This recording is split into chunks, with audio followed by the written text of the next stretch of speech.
Ang aklat ng Acts Kabanata 4.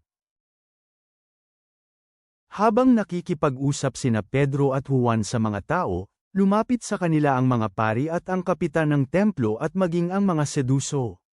Nabalisa sila ng labis dahil nagtuturo sa mga tao sina Pedro at Juan tungkol kay Hesus at ipinapahayag ang kanyang muling pagkabuhay mula sa mga patay. Sila ay dinakip nila at inilagay sa kulungan hanggang sa kinabukasan, sapagkat gabi na noon. Ngunit marami sa mga tao na nakarinig sa mensahe ang nanampalataya, at ang bilang ng mga lalaking nanampalataya ay nasa 5,000. Nang sumunod na araw, ang kanilang mga tagapamuno, mga nakatatanda, at mga eskriba ay nagtipon-tipon sa Jerusalem. Naroon si Anas, ang pinakapunong pari, at si Kefes, at si Juan, at si Alejandro, at lahat ng mga kamag-anak ng pinakapunong pari. Nang mailagay nila sina Pedro at Juan sa kanilang kalagitnaan, tinanong nila sila, sa anong kapangyarihan, o sa anong pangalan, nagagawa ninyo ito? At si Pedro, na napuspos ng banal na espiritu ay nagsabi, kayong mga pinuno ng mga tao at mga nakatatanda, kung sinisiyasat kami sa araw na ito tungkol sa kabutihang ginawa sa isang lalaking may karamdaman sa anong paraan na pagaling ang lalaking ito. Malaman nawa ninyong lahat, at ng lahat ng mga taga-Israel, na sa pangalan ni Jesu Kristo na taga-Nazare, na inyong ipinako sa krus, na muling binuhay ng Diyos mula sa mga patay sa pamamagitan niya kaya ang lalaking ito ay nakatayo na malusog sa inyong harapan. Si Jesu Kristo ang bato na itinakwil ninyo, bilang mga tagapagtayo, ngunit siya pa rin ang ginawang pangunahing batong panulukan. Walang kaligtasan sa sinumang tao, sapagkat wala nang iba pang pangalan sa silong ng langit, na ibinigay sa mga tao, kung saan tayo maliligtas. Nang makita nila ang katapangan ni Pedro at Juan, at nabatid nila na sila ay pangkaraniwan lang, mga taong walang pinag-aralan, nagulat sila, at nalaman nilang sina Pedro at Juan ay nakasama ni Hesus. Dahil nakita nila ang lalaking gumaling na nakatayong kasama nila, wala silang masabi laban dito. Ngunit pagkatapos nilang utusan ang mga apostol na iwan ang pagpupulong ng konseho, nag-usap-usap sila. Sinabi nila, ano ang gagawin natin sa mga lalaking ito? Dahil ang katotohanan na may kakaibang himalang nagawa sa pamamagitan nila ay nalaman ng lahat ng mga naninirahan sa Jerusalem at hindi natin ito maipagkakaila. Ngunit upang hindi ito kumalat pa sa mga tao, bigyan natin sila ng babala na huwag magsasalita kaninuman sa pangalang ito. Tinawag nila sina Pedro at Juan na pumasok at inutusan sila na huwag magsasalita o magtuturo kailanman sa pangalan ni Hesus.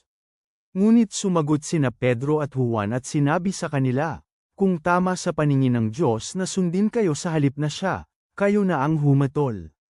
Dahil hindi namin kayang hindi magsalita tungkol sa mga bagay na aming nakita at narinig. Pagkatapos muling balon sina Pedro at Juan, pinayagan na nila silang umalis. Hindi sila makahanap ng anumang dahilan upang sila ay parusahan, sapagkat ang lahat ng mga tao ay nagpupuri sa Diyos dahil sa nangyari. Ang lalaking nakaranas ng himalang ito ng kagalingan ay higit na 40 taong gulang.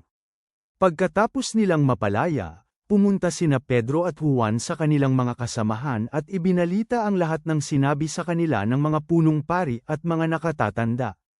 Nang marinig nila ito, sama-sama nilang nilakasan ang kanilang mga boses sa Diyos at sinabi, Panginoon, Ikaw na siyang may gawa ng langit at lupa, at ng dagat, at ng lahat ng naroon. Ikaw na sa pamamagitan ng banal na espiritu, sa pamamagitan ng bibig ng aming amang si David na iyong lingkod, ay nagsabi, bakit nagngangalit ang mga bansang gentil at ang mga tao ay nag-iisip ng mga walang kabuluhang bagay. Naghanda ang mga hari sa mundo, at sama-samang nagtipon ang mga tagapamuno laban sa Panginoon, at laban kay Kristo. Tutuong kapwa sina Herod at Poncio Pilato, kasama ang mga gentil at ang mga Israelita ay nagtipon-tipon sa lungsod na ito laban sa inyong banal na lingkod na si Hesus, na inyong pinili. Nagtipon-tipon sila upang isagawa ang lahat na napagpasyahan ng inyong kamay at ng inyong kagustuhan na mangyari noon pang una. Ngayon, Panginoon, tingnan mo ang kanilang mga babala at ipagkaloob mo sa iyong mga lingkod na maipahayag ang iyong salita na may katapangan.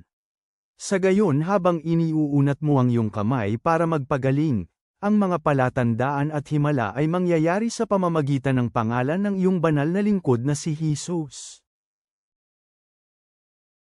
Nang matapos silang manalangin, ang lugar kung saan sila nagtipon-tipon ay nayanig, at silang lahat ay napuspos ng banal na espiritu, at ipinahayag nila ng may katapangan ang salita ng Diyos.